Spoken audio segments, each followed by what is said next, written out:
လေးဝက်ဆက်အရှုံးကိုဂိုးပြတ်နိုင်ပွဲနဲ့အတူပေါက်ကွဲလာတဲ့လီဗာပူးလေးဝက်ဆက်အရှုံးနဲ့အတူပုံစံကောင်းတွေပြောင်းဆုံးတဲ့လီဗာပူးကတော့ချန်ပီယံလိမှာနိုင်ပွဲပြန်လည်ရှာဖွေတွေ့ရှိခဲ့ပြီဖြစ်ပါတယ်။ပြည်ထဲမှာရှုံးလိုက်၊ဥရောပမှာရှုံးလိုက်၊အင်ကွင်းမှာရှုံးလိုက်၊အဝေးကွင်းမှာရှုံးလိုက်နဲ့ဂိုးထဲပဲအောင်းနေရတဲ့ဂျိုးဂျာဟန်လေးတွေကတော့အခုတော့အပြင်ပြန်ထွက်လာခဲ့ပြီလို့ပြောရမှာဖြစ်ပါတယ်။ဒီပွဲမှာမနိုင်ရင်နီးပြအာနေစလော့ရဲ့အနာဂတ်ကလည်းမေးခွန်းထုတ်စရာဖြစ်လာမှာဖြစ်ပြီးတော့အခုလိုမျိုးဂိုးပြတ်နိုင်ပွဲပြန်လည်ရောက်နိုင်ခဲ့တဲ့အတွက်အာနေစလော့အပေါ်မှာလည်းဖိအားတွေအတော်အသင့်ညော်နေသွားခဲ့လို့ပြောရမှာဖြစ်ပါတယ်။လီဗာပူးအနေနဲ့မင်းညာကစားခဲ့တဲ့ပွဲစဉ်မှာသူတို့ရဲ့ပုံမှန်ခြေစွမ်းမဟုတ်သေးသည့်တိုင်အောင်ဖရန့်ဖက်လိုမျိုးဂျာမန်မီကအင်အားကြီးအသင်းပေါ်မှာအနိုင်ရရှိခဲ့တာကြောင့်ဆက်လက်ပိုင်းအတော်လေးတိုးတက်သွားမယ်ဆိုတာသိကြပါတယ်။ဒီပွဲစဉ်မှာလီဗာပူးတင်ထုံးစံတိုင်းသူတို့ရဲ့အားနည်းချက်တွေကနေပြီးတော့ဥဆောင်ဝင်ရင်ပေးခဲ့ရပေမဲ့ပထမပိုင်းအတွင်းမှာတင်ခြေပါကိုတွေအနိုင်ကိုတွေစက်တိုက်သွင်းပြီးတော့3-1နဲ့ဥဆောင်ထားနိုင်ခဲ့တာဖြစ်ပါတယ်။တကယ်တော့ဖရန့်ဖက်အသင်းကဂိုးရင်စာရတဲ့အချိန်မှာလီဗာပူးတော့ဒီပွဲလည်းအရင်တိုင်းမှာပဲလားဆိုပြီးတော့တွေးထင်ခဲ့ပေမဲ့လီဗာပူးကတော့တကယ်ကိုစိတ်ဓာတ်ကောင်းပြသခဲ့ပြီးတော့အနိုင်ရအောင်ကစားသွားခဲ့တာဖြစ်ပါတယ်။လီဗာပူးနိုင်ရရှိခဲ့တယ်ဆိုပေမဲ့အခုလိုမျိုးဂိုးပြတ်နိုင်ရရှိခဲ့တာဟာဖရန့်ဖက်ရဲ့ညံ့ချင်းမှုတွေကြောင့်လည်းပါပါတယ်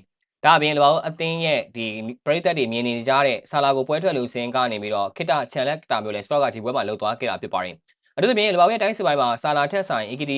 ထောင်ကစားတာကပိုပြီးတော့ကောင်းတယ်ဆိုတာကိုအများကြီးမြင်တွေ့ခဲ့ရပါတယ်။တီယိုချင်းကစားသမားတွေကလည်း quality ကစားသမားတွေလည်းဖြစ်တဲ့အတွက် front back အမားတွေကိုကောင်းကောင်းကြီးအသုံးချနိုင်ခဲ့တာဖြစ်ပါတယ်။ဘာဖြစ်ဖြစ်အခုလိုမျိုးနိုင်ပွဲကြောင့်၄ပွဲဆက်ရှုံးပွဲဆက်နေရတဲ့စင်ရင်ဆိုကြီးကိုလီဗာပူးတို့ရက်တက်နိုင်ခဲ့တယ်လို့ပြောရမှာပါ။လီဗာပူးအနေနဲ့ပွဲမှာထူးထူးခြားခြားလေးလေးနဲ့ကစားတဲ့ပွဲထွက်လာခဲ့တယ်။တိုက်စစ်မှာ EKDK နဲ့ Isak ကိုအထောင်ထားပြီးတော့ကွင်းလယ်မှာကာတီဂျုံနဲ့ Soboslai တို့ကိုတွဲပေးထားတာပါ။ဝင်းမက်ဒီနေရာမှာတော့ Gakpo နဲ့ Premier Westcott ကိုထားပြီးတော့နောက်တန်း၄ယောက်တန်းမှာတော့ Robertson, Van Dijk, Konate နဲ့ Frimpong တို့ကိုခင်းကျင်းသွားခဲ့တာပါ။တစ်ဖက်က Front back အသင်းကလည်း3-2ကစားကွက်မှာသူတို့ရဲ့အကောင်းဆုံးလူစင်းနဲ့ပဲလီဗာပူးကိုရင်ဆိုင်လာခဲ့တာပါ။ပွဲအစားပိုင်းမှာလီဗာပူးအသင်းဟာဥဆောင်ကစားခွင့်တချို့ရရှိခဲ့ပေမဲ့ Front back ကလည်းအင်ရှင်ပြီးတုံ့ပြန်မှုအားကောင်းခဲ့ပါတယ်။ပွဲချိန်26မိနစ်မှာရင် Front back ကဥဆောင်ကိုစတင်ရရှိသွားခဲ့ပြီးတော့ Christensen ကသွင်းယူပေးခဲ့တာဖြစ်ပါတယ်။ဒါပေမဲ့ Front back ရဲ့ဥဆောင်ကို10မိနစ်တောင်မကြာခဲ့ပဲနဲ့ပွဲချိန်35မိနစ်မှာ EKTK ကလီဗာပူးအတွက်ခြေပါကိုပြန်လည်သွင်းယူပေးခဲ့တာဖြစ်ပါတယ်။အဲ့တော့လီဗာပူးတို့ကပွဲကိုပြန်လည်လွှမ်းမိုးသွားနိုင်ခဲ့ပြီးတော့ပွဲချိန်39မိနစ်မှာကိုဒီကပိုရဲ့ဖျက်တင်ပေးမှုကနေ Van Dijk ကခေါင်းတိုက်သွင်းယူပြီးလီဗာပူးအသင်းကိုဥဆောင်ကိုပြန်လည်သွင်းယူပေးခဲ့ပါတယ်။ဥဆောင်ကိုပြန်လည်ရရှိသွားခဲ့ပြီးတော့လီဗာပူးကကစားကိုလုံးဝမချဘဲနဲ့စတိုက် PRB တိုက်စစ်ဆင်ထားနိုင်ခဲ့ပြီး